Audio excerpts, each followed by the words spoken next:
खरं सांगायचं तर आज सावरकर जयंतीच्या दिवशी सरकारनं महानगरपालिका असेल, राज्य सरकार असेल, हिंदुत्ववादी संघटनासुद्धा असतील, त्यांनी हिंदूंना स्पष्ट संदेश दिलेला आहे की तुम्हाला घाबरूनच राहावं लागेल. मला एक साधी गोष्ट कळत नाही.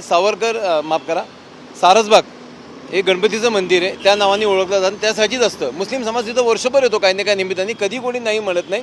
पण तिथं जाऊन ईद साजरी करायची, त्याचे डबे खायचे, त्याची घाण आणि कचरा न उचलता असंच परत जायचं की दुसऱ्या दिवशी हिंदूंना कळलं पाहिजे की आम्ही येऊन गेलो होतो. असं सगळं झाल्यानंतर बाग वेगवेळ बंद करणं सुद्धा आम्ही समजतो. खरं ते चुकीचं आहे, फक्त मुस्लिमांना मज्जाव पाहिजे होतं, पण बाग बंद केली आम्ही समजलो.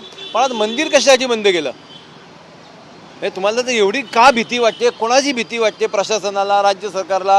हा आमचा हिंदू महासभा म्हणून पहिला प्रश्न आहे. दुसरं मला सांगा, जर तुम्हाला साजरीच करायची आहे, इथून सारसबागपासून 50-100 फुटावर आदमबाग मशीद आहे, त्याच्या शेजारीसुद्धा मोठं बाग आहे. त्या बागेत तुम्ही का नाही करत जाऊन? तिथे हिंदू कधी आरत्या करत नाही, गणपती मंदिर बसवत नाही. मग आम्हाला मुद्दाम ते करायला प्रवृत्त करू नका, हे सुद्धा आमचा संदेश आहे. आमची खरं आज माननीय महापौरांच्या ती बाईट बघितली, आम्ही वर्तमानपत्रात बातम्यासुद्धा बघितल्या की सुरक्षिततेच्या कारणावरून नाही पण अन्य कारणांमुळे बाग बंद ठेवली. ही अन्य कारणं बकरीच्या दिवशीत कशी आली? स्पष्टपणे का सांगत नाही की हिंदूंसाठी बाग आम्ही राखीव ठेवणार आहोत किंवा ठेवावी, हिंदू महासभेची मागणी आहे.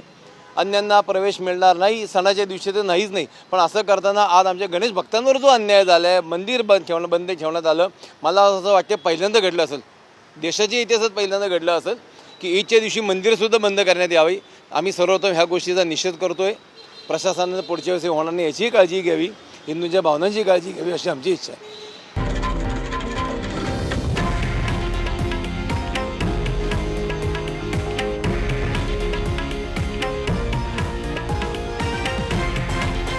हे आहे देशातील नंबर 1 न्यूज नेटवर्क आणि आपण पाहत आहात TV9 मराठी, एकमेव.